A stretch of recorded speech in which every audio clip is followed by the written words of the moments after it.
Hello everyone and welcome to my channel.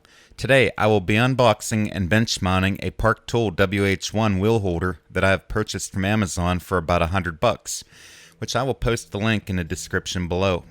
If you find this video helpful and entertaining, please click the thumbs up. If this is your first visit, please consider clicking the subscribe button. I will declare now that I am not getting paid by any company to advertise their products in the making of this video. And without further delay, let's see what's in the box.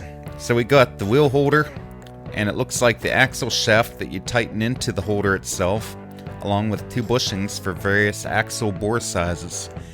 And last but not least, a destruction manual.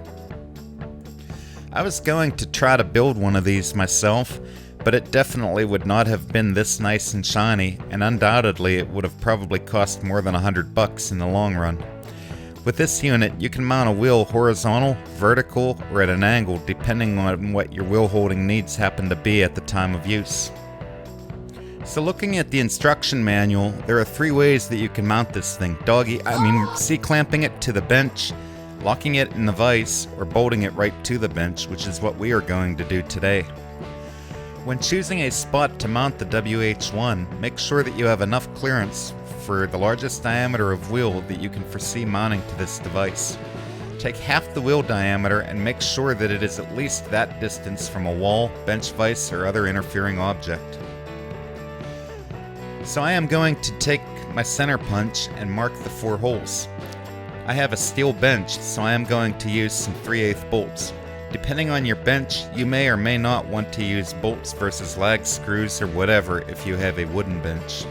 Next, I will drill 4 holes with a small bit to use as a pilot. Now I will enlarge these holes to the diameter of the mounting bolts. Verify proper fit, then install the bolts, washers, lock washers, and nuts, and now tighten them up. That's pretty much all there is to it. Now let's give it a try and mount a wheel. First, we are going to take the axle piece, stick it in one of the holes of your desire, put it in the little E-clip on the back side of the holder, and tighten the wing nut. I would suggest using a wrench on the flats milled at the shaft end and give it a little torque for added stability. In conclusion, I pretty much like everything about the WH-1.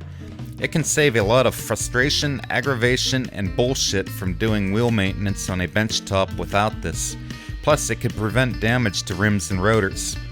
The only thing that I think that Park could have designed better is instead of making the keyhole shaped holes on the wheel holder, that just plain old ordinary round holes would have done just fine, and just tighten the wing nut and washer on the back side. This would eliminate the need for the E-clip as well as the risk of losing it. Aside from that, I believe that the WH-1 will serve you well and assist you in anything from cassette removal to tubeless installations and conversions for years to come.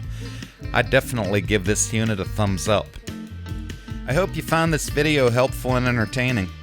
Subscribe to keep in the loop and click the bell to be notified on future uploads. Give it a thumbs up and share it with your friends. If you've done all of that or none of that, it's all good. Thanks for watching, and I'll see you next time.